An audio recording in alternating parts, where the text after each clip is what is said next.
Translations have always had and continue to have a fundamental role in the development of national literatures. Since ancient times, they have been crucial for the spreading and survival of great works of literature. Originally, the Latin word translatio meant conversion, but was also used to mean transport, money transfer, botanical graft, or metaphor. The shift in meaning from transfer from one place to another to transfer from one language to another seems to be due to a mistake made by Leonardo Bruni, author of the De Interpretazione Recta. He misinterpreted the verse by Aulus Gellius's Noctes Atticae, which stated that the Greek word had been transplanted in the Latin one. In the 1940s, the term to translate spread in its current meaning of conversion from one language into another. In truth, translation goes well beyond a theoretical definition. Indeed, not only does it involve the practical act of turning a text from one language into another, but also many other factors that make it very difficult. To quote Umberto Eco, to translate means to shave off some of the consequences implied by the original term. In this sense, when translating, one never says exactly the same thing. The quality of a translation is good when the reaction of target language readers is similar to that of the readers of the original text. All the operations to carry out in a translation are referred to as translation process, which is divided into several phases. The first involves reading the original text carefully. The second consists in analyzing the text, followed by the interpretive phase, when the translator has to make choices. The conclusive phase implies the actual conversion of the material obtained by the translator and its integration in the structure of the target language. In recent decades, translation studies have also begun to focus on the product of the translation process and oriented towards identifying a series of distinctive features of translated texts, regardless of the languages involved. Since as early as the 1970s, it has been proved that translations present some elements that cannot be associated with any of the linguistic system in question. They are the so-called universals of translation, among which the most important are the discourse transfer, that is, translated texts tend to calque the source text structure; explicitation, that is, translations tend to express explicitly and clearly what the originals left implicit; and simplification of both lexicon and syntax. Precisely because interferences and friction occur whenever two languages come into contact, even the best translations inevitably present some traits of markedness, which, however, are not so serious, not so widespread, as to hinder the text's communicative or functional effectiveness. This is what Gideon Turry defined in the 1990s as law of interference, according to which the translated text tends to calque the structure of the source text. First of all, English and Italian are characterized by two completely different systems of address forms. While English does not codify social distance linguistically, except with a variation in the vocative, Italian employs specific pronouns of reference, respectively lei and voi for third-person singular and loro for third-person plural.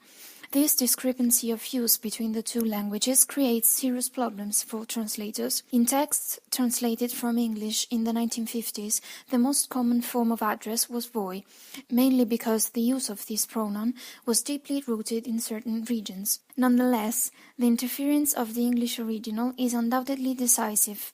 The pronoun you in the address form leads the translator to use voi in Italian instead of lei, which would require a rephrasing.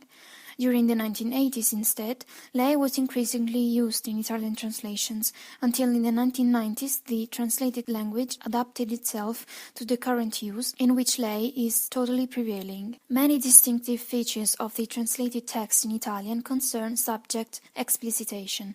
Since English lacks verb inflection, it requires an explicit subject and a strict word order in its sentences. By contrast, Italian classifies as a null subject language, because it expresses person, number, and gender agreement with the referent in the verb. This difference causes serious problems to the translator, who may find it difficult not to express the subject when unnecessary. Indeed, This behavior can fall within one of the so-called universal features of translation, namely explicitation, which, however, could even hinder coherence and be misleading.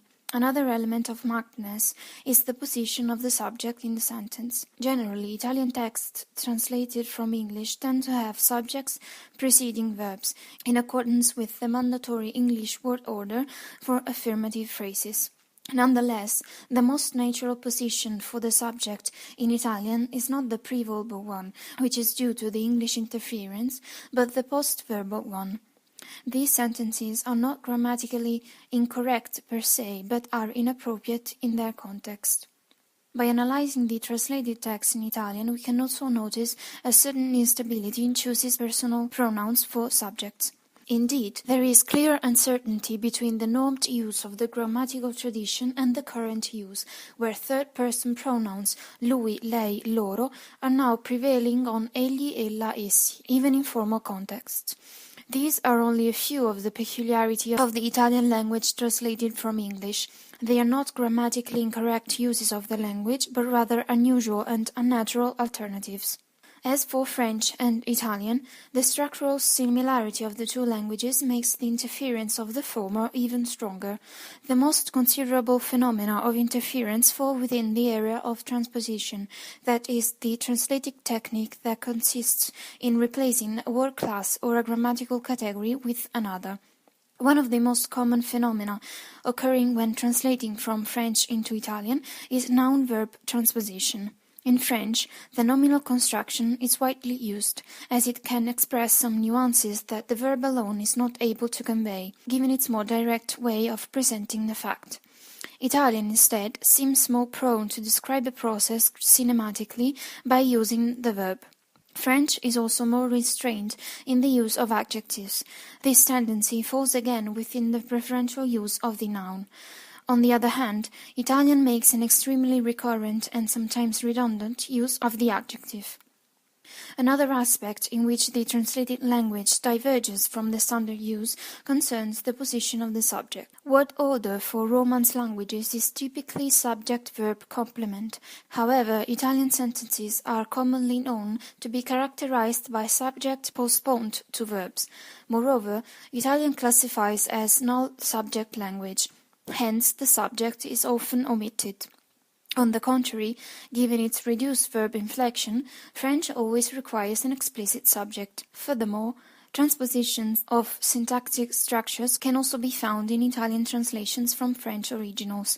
In light of the different syntaxes of the two languages in question, it is sometimes necessary to change the order of words or even introduce new sentences.